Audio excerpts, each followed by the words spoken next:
वो आदमी 156 उसकी आईक्यू, हार्वर्ड में पढ़ा और मैथमेटिक्स का जीनियस। और वो करता क्या था, हर एक बड़ी बड़ी कंपनी के ऑफिस में या उसके मालिक के घर पे पोस्ट से बॉम्ब भेजता था। बॉम्ब खोलता था, फट करके मर जाता था।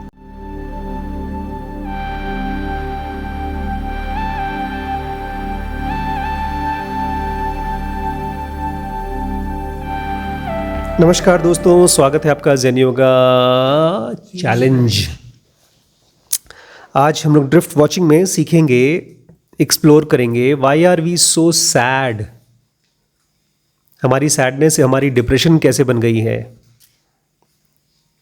हम इतने दुखी क्यों हैं। हम लोग ड्रिफ्ट वॉचिंग सीख रहे हैं। ड्रिफ्ट वॉचिंग टोटल हमने अभी तक कितने ड्रिफ्ट कवर किए हैं पता है? 11 ड्रिफ्ट्स कवर कर चुके हैं। और हर ड्रिफ्ट के आसपास मैं आपसे एक सवाल पूछता हूँ, उसके बाद उस ड्रिफ्ट के ज़रिए उसका आंसर मिलता है। तो आज का पहला सवाल हमारा यही है, why are we so sad. हम इतने दुखी क्यों हैं? वैभव के हिसाब से हमारी एक्सपेक्टेशन रियलिटी से मैच नहीं कर पाती। चलिए पहले ड्रिफ्ट पढ़ते हैं तो उसका आंसर मिलेगा हम लोगों को। हम लोग फिर से वापस आ जाते हैं डिक्शनरी पे और मीनिंग ऑफ मैन पे। आज कह रहे हैं, कल जब हमारा जीसस क्राइस्ट के ऊपर ख़त्म हुआ था ड्रिफ्ट, आज हमारा ड्रिफ्ट वॉचिंग चालू हो रहा है। ड्रिफ्ट चालू हो रहा है 12th ड्रिफ्ट, जो कि एक तरह से अनरिकॉग्नाइज्ड ड्रिफ्ट है। जो ऑथर हैं 12 ड्रिफ्ट तक हमको लेकर आ गए हैं, बट नॉर्मली हम इतने ड्रिफ्ट देख नहीं पाते। मतलब पता ही नहीं चलता कि हम ड्रिफ्ट कर रहे हैं कि नहीं कर रहे, बस भटकते रहते हैं। तो ऑथर के दिमाग में एक कोई पोयम आई है। उमर ख़याम एक बहुत पुराने ज़माने के मैथमेटिशियन और पोएट थे। उमर ख़याम बोलते हैं, ये जो आसमान है ना, वो एक उल्टी कड़ाही है, बड़ी सी उल्टी कड़ाही है।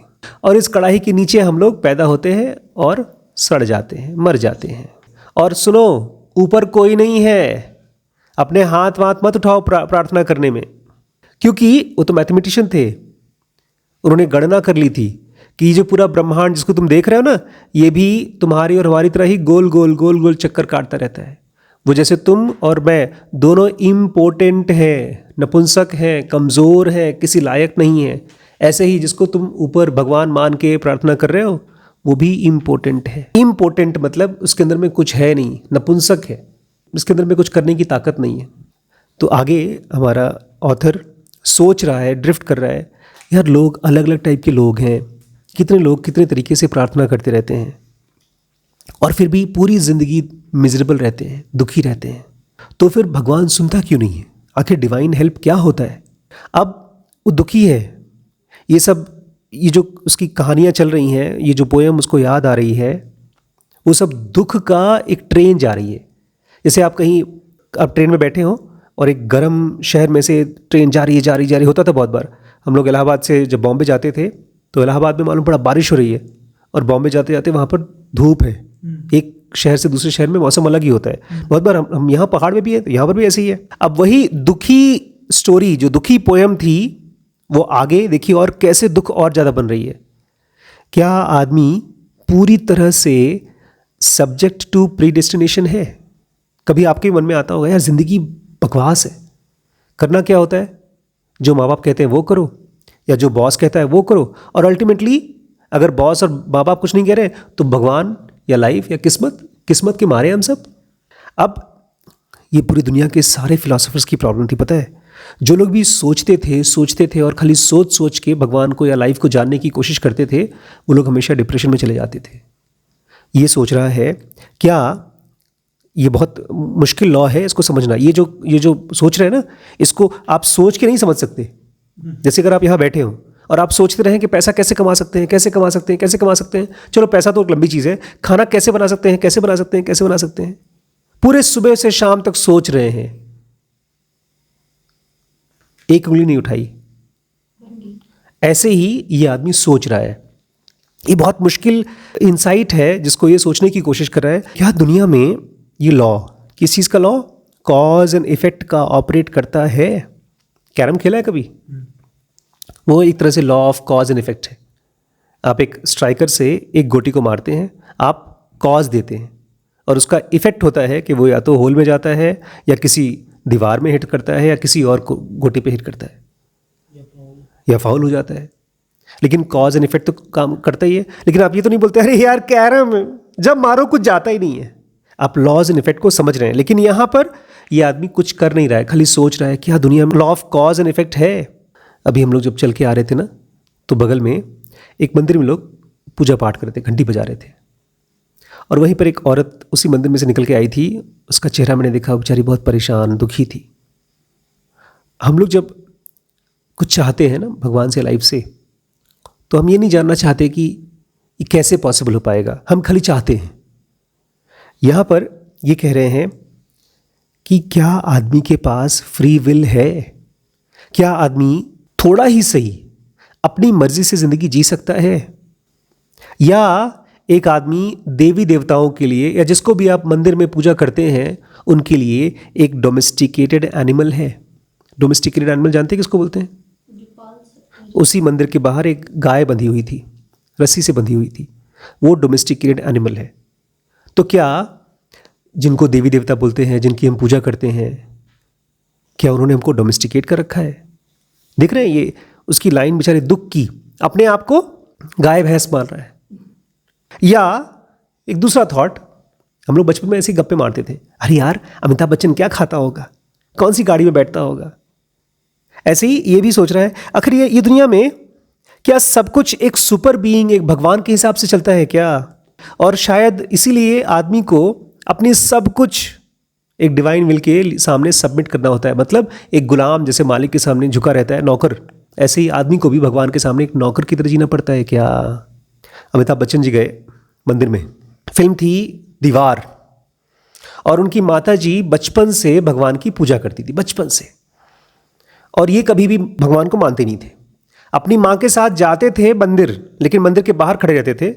छोटा भाई शशि कपूर वो मंदिर में जाता था, और माँ जब लाती थी प्रसाद तो अमिताभ बच्चन जी खाते नहीं थे, बोलते मैं भगवान को नहीं मानता। बचपन में उनके साथ कुछ ऐसे ही बुरा हो गया होगा, और अपने हिसाब से उन्होंने भगवान के साथ दुश्मनी भी कर ली, और लास्ट में उनकी माँ हो गई बीमार। फिर आए भगवान के मंदिर में घुस गए, और डायलॉग बहुत फेमस है, सुना है क्या? आज खुश तो बहुत हो गए तुम। अरे भैया उनको तुमसे क्या लेना देना? ये आदमी भी अपनी मर्जी से एक कहानी बना लिया, जैसे गुड्डा गुड़िया का खेल होता है। एक भगवान है दुनिया ऊपर बैठा हुआ है, वो कठपुतली की तरह हम लोग को चला रहा है, हम लोग परेशान हैं। एक और कहानी दिमाग में, ऐसे हम लोग सोचते ना यार, बिल गेट्स एक ही बार खाना खाता होगा कि 25-30 बार खाना खाता होगा, क्योंकि उसके घर में तो ढेर सारा खाना है। भगवान, अच्छा ये हम लोग एक बार पैदा होते हैं कि बार बार पैदा होते हैं? यार एक आइडिया है, चलो टॉस करके देखते हैं। हम केवल और केवल थॉट्स को यूज करते हैं रियलिटी को जानने के लिए। रियलिटी को जान नहीं सकते हम थॉट से। ये ठीक ऐसे ही जैसे मैंने क्या बताया आपको, मैंने रिम्पी पूरे सपने भर में मुंह धोया, लेकिन नींद खुली नहीं। सपने में आप कुछ भी कर लें, नींद नहीं खुलती। तो ये सब सपना चल रहा है, ड्रिफ्ट जो है सपना चल रहा है। हम लोग दुखी क्यों हैं? Because we are happy with our dreams. जब हमको कोई डरावना सपना आता है तो हमारी नींद क्यों खुल जाती है? इट्स अ गुड क्वेश्चन, इसके ऊपर थोड़ा सोचिएगा, क्योंकि हमेशा सपना तब खुलता है जब रियलिटी टच करती है। हमेशा हम एनलाइटन भी तभी होते हैं जब हमको रियलिटी टच करती है। आम आदमी दुखी इसलिए है बिकॉज उसकी लाइफ में रियलिटी का टच नहीं है, वो कॉन्शियसली रियलिटी को नहीं पूछ रहा है। इनफैक्ट ज़्यादातर लोग, उनकी लाइफ एंड में सैडनेस और डिप्रेशन बन जाती है बिकॉज रियलिटी को एक्सप्लोर नहीं करते हम लोग, गॉड को, लाइफ को एक्सप्लोर नहीं करते। अभी भी देखिए, इतना समझदार आदमी गॉड के बारे में बात कर रहा है, फिलोसोफर है, पोएट है, लेकिन ऐसा लगता है जैसे कि गॉड का जो हमने डेफिनेशन बनाया है ना, हमको सर्व करे गॉड, हमारी प्रॉब्लम को सॉल्व करे। आप यहां बैठे हैं और हम यहां पर बैठ करके अगर ये सोच लें कि जो हवा चल रही है ना बाहर, मुझे गर्मी लग रही है, ठंडा हो जाए हवा, या मुझे बारिश चाहिए, अभी बारिश करा दो, तो बादल क्या हमारी इच्छाओं के हिसाब से चल रहा है? ऐसे हमको लगता है भगवान मतलब हमारे इच्छाओं का एक गुलाम। Rather than asking this question, what is God, what is reality? आदमी दुखी इसलिए है बिकॉज आदमी का इंटरेस्ट रियलिटी में नहीं है।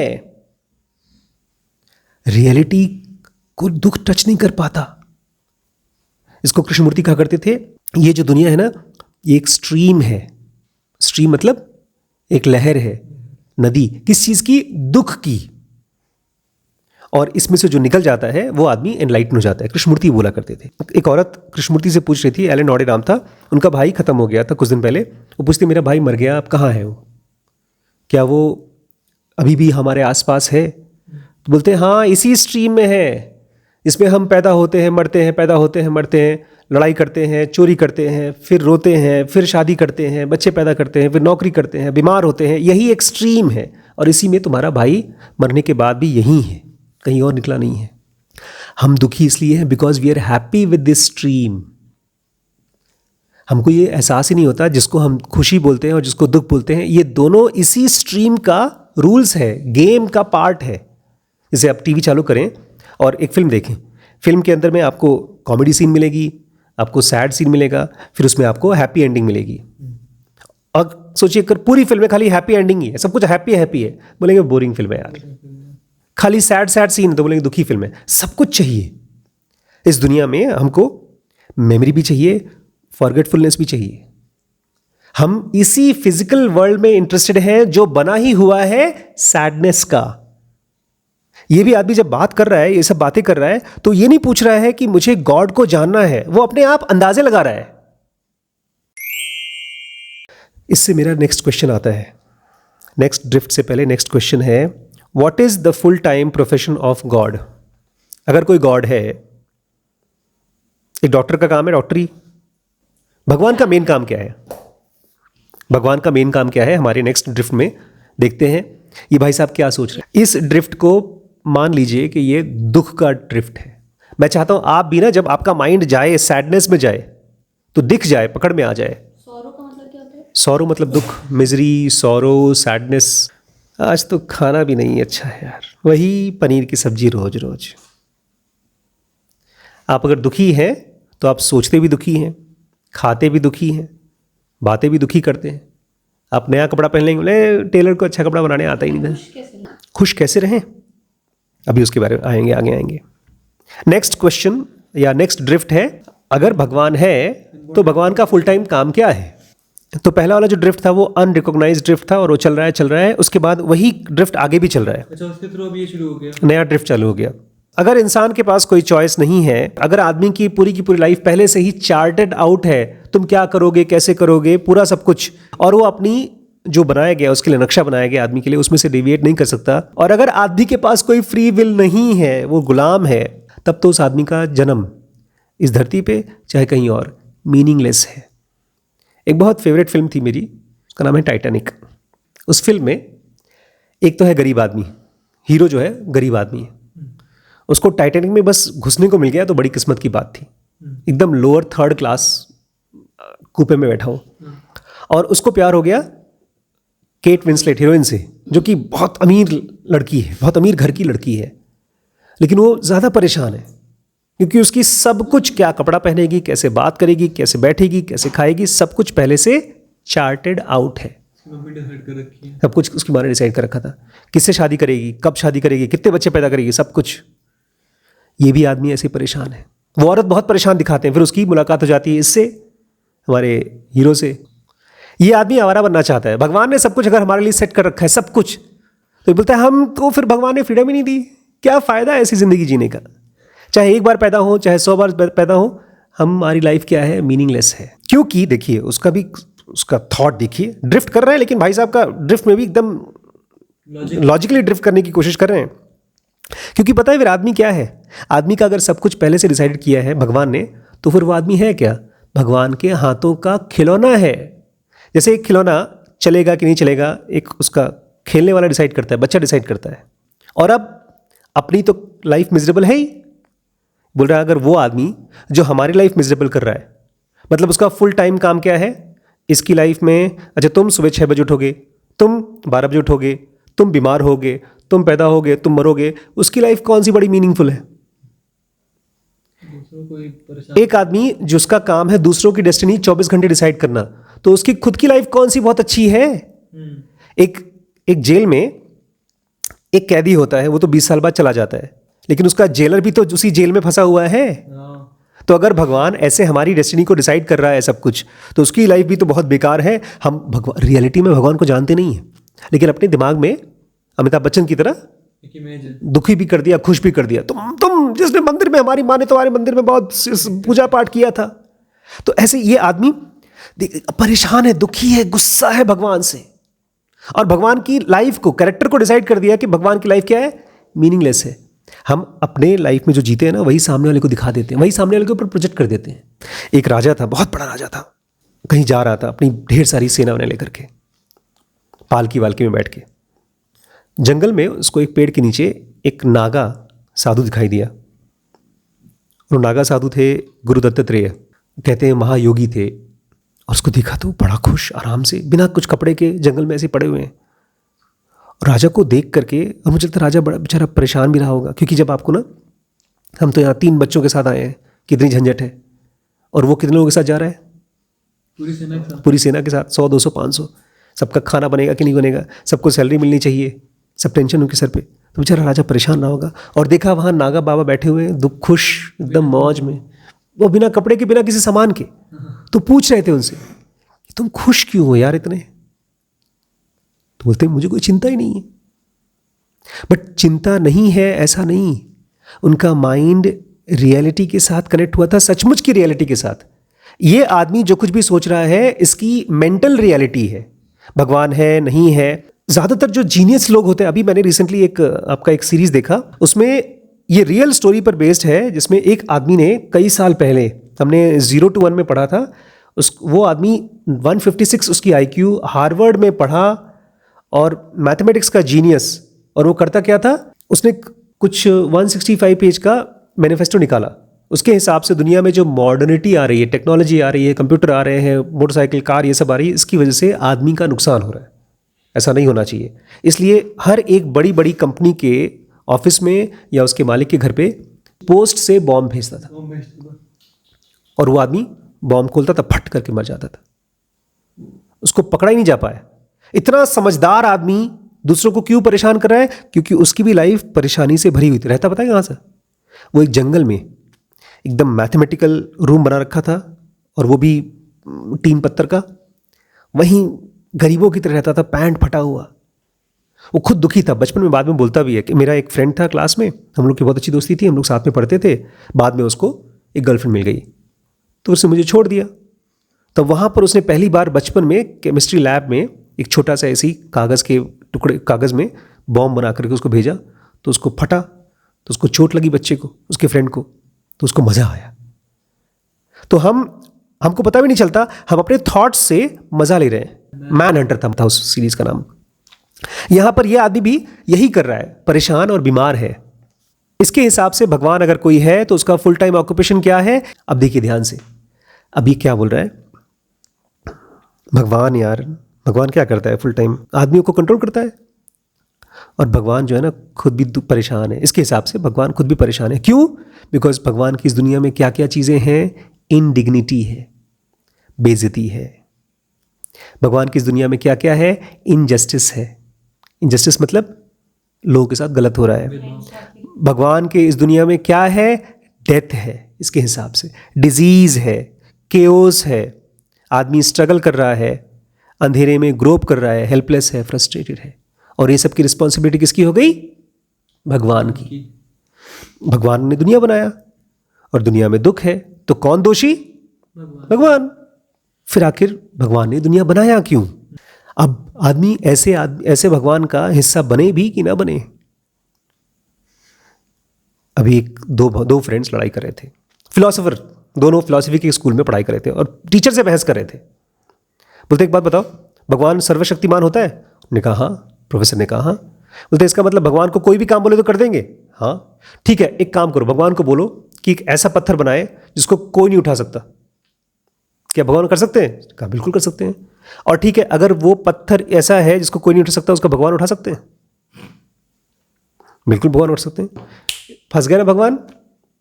ऐसा पत्थर बनाना था जो कोई नहीं उठा सके, और खुद ही उठाकर फंस गए, फंसा दिया भगवान को। ये फिलॉसफी के लोग होते हैं जो थॉट्स को च्युइंगम की तरह चबाते हैं और बड़े खुश हो जाते हैं। और यही है हमारे दुख का कारण। भगवान का फुल टाइम जॉब क्या है? भगवान का कोई जॉब ही नहीं है। भगवान कोई थिंग नहीं है। भगवान कोई लॉ नहीं है। भगवान एक एटर्निटी है जिसका कोई जन्म नहीं है, जिसकी कोई मृत्यु नहीं है। वो इस फिजिकल लॉज से फ्री है। इसलिए भगवान का कोई फुल टाइम जॉब नहीं है। ये सब कुछ जो चल रहा है ना, इसमें किसी भी चीज की रिस्पॉन्सिबिलिटी भगवान की नहीं है। किसकी है रिस्पॉन्सिबिलिटी? ये दुनिया में जो कुछ भी चल रहा है, रिस्पॉन्सिबिलिटी किसकी है? हमारी खुद की। हमारी खुद की। लेकिन हमारे खुद के अंदर में किस चीज की? अभी हमने ज़ेनोका एडवांस में पढ़ा था, हमारे संस्कारों की, स्ट्रक्चर ऑफ एक्सेप्टेंस की। तो इस आदमी का जो भगवान है, भगवान नहीं है, केवल आइडिया है भगवान का। इसलिए मैंने कहा, अगर नींद में आप मुंह धो लें सपने में, तो नींद नहीं खुलेगी। क्यों? वो सपने वाला पानी क्या है? खाली पानी का आइडिया है। और हम दुखी भी इसलिए हैं बिकॉज हम आइडियाज से खुश रहते हैं। नेक्स्ट क्वेश्चन, हम लोग पता है क्या पढ़ रहे हैं? हम लोग ये प्रोसेस क्या चल क्या रहा है? क्या सीख रहे हैं अभी? आदमी क्या कौन है? ड्रिफ्ट। अपने आप को ड्रिफ्ट करा रहे हैं और ये पूछ रहे हैं कि आदमी क्या है। अब मेन क्वेश्चन आता है इस चैप्टर का, हाउ और why do we drift? How और वाई डू वी ड्रिफ्ट? आखिर हमारा माइंड कैसे या क्यों ड्रिफ्ट करता है? इसका आंसर है मच्छर। अगर दरवाज़ा खोल दिया तो मच्छर घुस जाते हैं। इस चीज़ को याद रखिएगा, तब आपको आगे समझ में आएगा क्या बोल रहा हूँ मैं। नॉर्मल आदमी दुखी इसलिए भी है क्योंकि वो जब सोचता है तो बस सोचता रहता है, सोचता रहता है और उसी प्रोसेस में ड्रिफ्ट करता रहता है। क्या करता है? ड्रिफ्ट करता रहता है। अब समझिए, ध्यान से सुनिएगा कि हम ड्रिफ्ट कैसे करते हैं या क्यों करते हैं। जब भी हम किसी मेन सब्जेक्ट को लेकर सोचते हैं तो उसके आसपास में एसोसिएटेड पिक्चर्स होती हैं। कोई भी चीज़ के बारे में जब हम सोचते हैं तो वो मेन सब्जेक्ट है आदमी, और उसके आसपास में कुछ एसोसिएटेड पिक्चर्स होती हैं, फोटोज़ होती हैं। हमारे ही मन में होती है सब, और धीमे धीमे ये जो फोटोज़ होती हैं, पिक्चर्स होती हैं, वो हमारे माइंड को कंट्रोल, होल्ड करना शुरू कर देती हैं। जैसे एक दरवाज़ा खोला तो आपका घर है जिसमें एक भी मच्छर नहीं है, लेकिन जैसे आपने दरवाज़ा खोला आपके घर को मच्छर होल्ड करना शुरू कर देता है, भरना शुरू कर देता है। और इससे पहले कि आपको एहसास हो कि आपने पहला पिक्चर पकड़ा था, आप कहीं तीसरे, चौथे, पाँचवें या शायद 100वें पिक्चर पे पहुंच गए। आपने 10 सेकंड के लिए भी दरवाज़ा खोल दिया तो एक मच्छर नहीं आएगा। कितने मच्छर आएंगे इसके ऊपर आपका कंट्रोल नहीं है। आपने ड्रिफ्ट करने के लिए अपने माइंड को अलाउ कर दिया। आपने एक पिक्चर को अलाउ कर दिया कि चलो यार एक पिक्चर देख लेते हैं। आपने एक वीडियो को, शॉर्ट्स को अलाउ कर दिया। आपको पता नहीं चलेगा कौन कौन से शॉर्ट्स देखे जा रहे हैं आप लोग।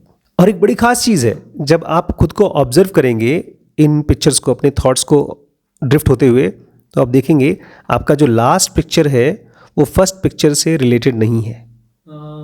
यही है तरीका ड्रिफ्ट करने का। एक आदमी जो डीप थिंकिंग कर पाता है, जो एक किताब लिख पाता है, एक साइंटिफिक डिस्कवरी कर पाता है, एक बिजनेस को ग्रो कर पाता है, वो एक मेन सब्जेक्ट को लेकर के पूरे टाइम मेन सब्जेक्ट के ऊपर ही सोचता है। उसका लास्ट थॉट, जैसे अभी हम लोग पढ़ेंगे WBX में, जब कोई आदमी किसी प्रोडक्ट या सर्विस को बनाता है तो उसके 20-25 साल तक सेम लिंक काम करती है।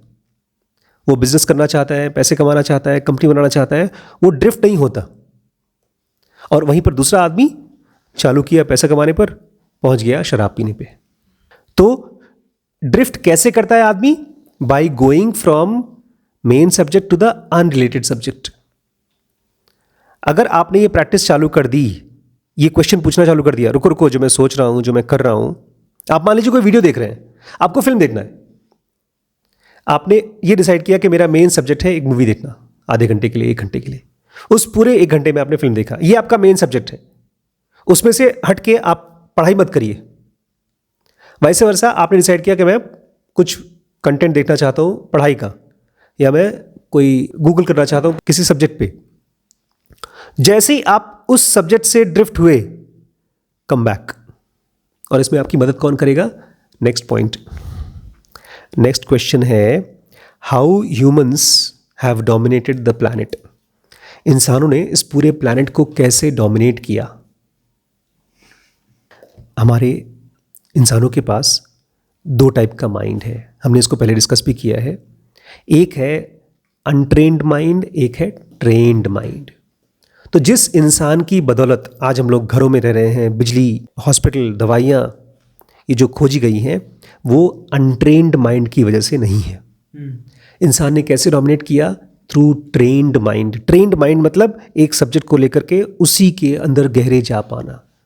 ऐसे ऐसे साइंटिस्ट हैं, हम लोग बड़ी बड़ी एक सीरीज़ बनाई है कि कैसे एक आदमी ने हार्ट की बीमारी को ठीक करने के लिए दवाई खोजी 16 साल तक, बहुत बार फेल हुआ, उसकी कंपनी में बेइज्जती भी हुई, तब भी वो काम करता रहा। डिफरेंस भी एक फेल्ड आदमी में और एक सक्सेसफुल आदमी में, एक दुखी आदमी में और एक खुश आदमी में यही है कि एक जैसे ये जो फिलोसोफर्स हैं, इनका माइंड अनट्रेन्ड माइंड है, जो भी खाली सोचते जा रहे हैं, सोचते जा रहे हैं, सोचते जा रहे हैं। ट्रेन्ड माइंड मतलब वापस मेन सब्जेक्ट पे आ पा रहा है।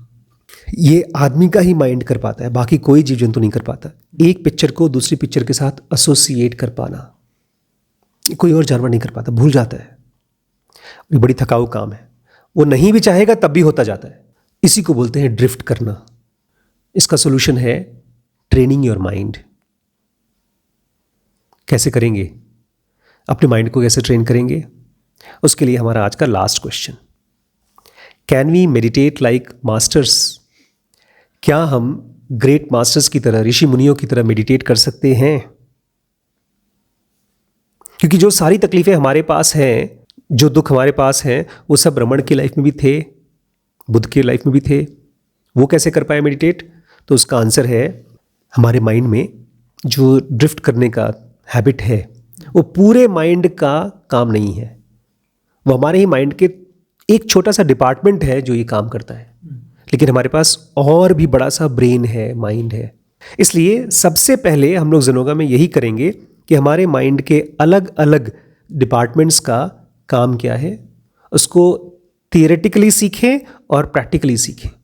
तो वो हमारे अलग अलग ब्रेन का अलग अलग काम क्या है। एक काम तो ये है, ठीक है, ड्रिफ्ट करना, उसी के प्रोसेस से हम सोच पाते हैं, उसी के प्रोसेस से हम एंजॉय कर पाते हैं। लेकिन इसके अलावा अलग अलग डिपार्टमेंट हैं जिनको हम कह सकते हैं हायर एस्पेक्ट्स हमारे माइंड का। उसका काम है कॉन्सेंट्रेट करना, उसका काम है इंसाइट इकट्ठी करना। वो थिंकिंग नहीं है, ड्रिफ्टिंग नहीं है, इंसाइट कुछ और है। उसका काम है आइडेंटिफिकेशन। फिजिकल बॉडी से हम अभी आइडेंटिफाइड हैं, इसलिए दुखी और परेशान हैं। रमण महर्षि जैसे लोग आइडेंटिफाइड होते हैं अपने आत्मन के साथ। तो वो भी हमारे ही माइंड का एक डिपार्टमेंट है जिसको ये काम सीख करके करना है। और लास्ट में हायर स्टेजेस में जाने के लिए, तो आदमी अपने आप को मान के बैठा हुआ है कि मैं ये बॉडी हूँ और यही माइंड है और मुझे इस लाइफ को एंजॉय करना है। बट ये लाइफ आपका एक रोड है जिस पे आप गाड़ी चला सकते हैं, आप वहाँ अपना घर नहीं बना सकते। अगर घर बनाने की कोशिश करेंगे तो आपके पीछे दूसरी गाड़ियाँ आकर आपको रौंद देंगी। आपको इवॉल्व होना होगा। आप इस दुनिया में केवल एंजॉय नहीं कर सकते, आपको आगे बढ़ना होगा। अगर आप खाली ड्रिफ्ट कर रहे हैं, ड्रिफ्ट करना मतलब एंजॉय करना इस लाइफ को, खो जाना इस लाइफ में, अगर खाली वही कर रहे हैं तो आप दुखी दुखी और दुखी ही रहेंगे, चाहे आप कितने भी अमीर आदमी हो। लेकिन अगर आपने अपने बाकी डिपार्टमेंट्स को, अपने ब्रेन के बाकी डिपार्टमेंट्स को जगाना सीख लिया तो आप कभी दुखी नहीं रहेंगे। और आपके कनेक्शन में जो लोग भी आएंगे वो भी दुखी नहीं होंगे। ऐसे ही लोग होते हैं मास्टर्स, स्पिरिचुअल टीचर्स। आपके लिए छोटा सा होमवर्क है, अपनी डायरी में इस क्वेश्चन को लिखिएगा और ड्रिफ्ट करने की कोशिश करिएगा। ऐसे ही 7-8 ड्रिफ्ट या 10 ड्रिफ्ट करने की कोशिश करिएगा। मेन सब्जेक्ट आपके लिए है, is it easy to concentrate or meditate or no? Question है, is it easy to concentrate or meditate or no? और इसके ऊपर ड्रिफ्ट करने की कोशिश करिएगा और देखिएगा कितनी बार आप वापस आ पाते हैं कि नहीं आ पाते हैं। तो दोस्तों, आज का इस वीडियो को हम लोग यहीं पर कंप्लीट करते हैं।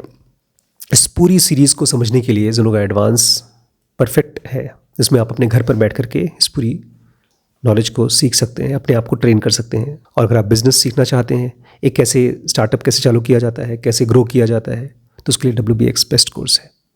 और ज़ेनोविले बनाने के लिए हमें सपोर्ट करिए। Thank you.